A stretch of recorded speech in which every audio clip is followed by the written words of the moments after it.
Viongozi mlembe. Steven Sianderi MP Mheshimiwa Athman Dakwa, my colleagues na wageni wengine wote, God is good.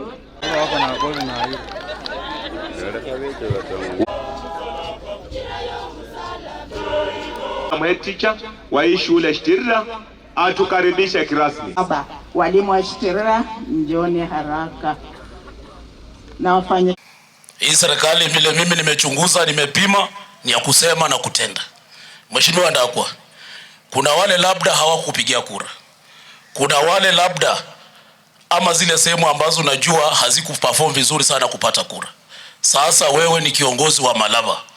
Wewe ni mbunge wa Malava. Kuna wale ambao walikuwa pande ile ingine. Halo? Kuna wale walikuwa pande ile ingine? Lazima ufanye nao kazi na uwalete pamoja ili Malava ifanye nini? Isonge. Kwa sababu gani? Number 1, 2027 haiko mbali.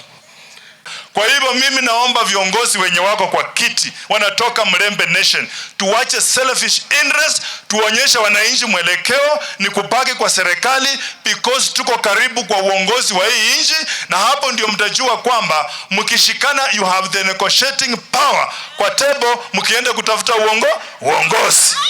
Kwa hivyo 2027 onyesheni Mheshimiwa William Samoei Ruto kwamba sisi tulikuwa na wewe, tutakuwa na wewe, na wewe urudishe mkono.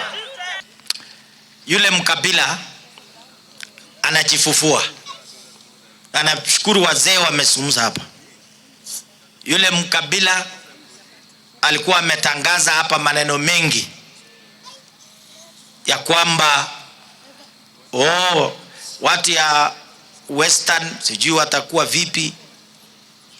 Watu ya Western si wajinga, wanajua mali wako na mali wanaenda, na njia ya Western inaanza hapa Malava.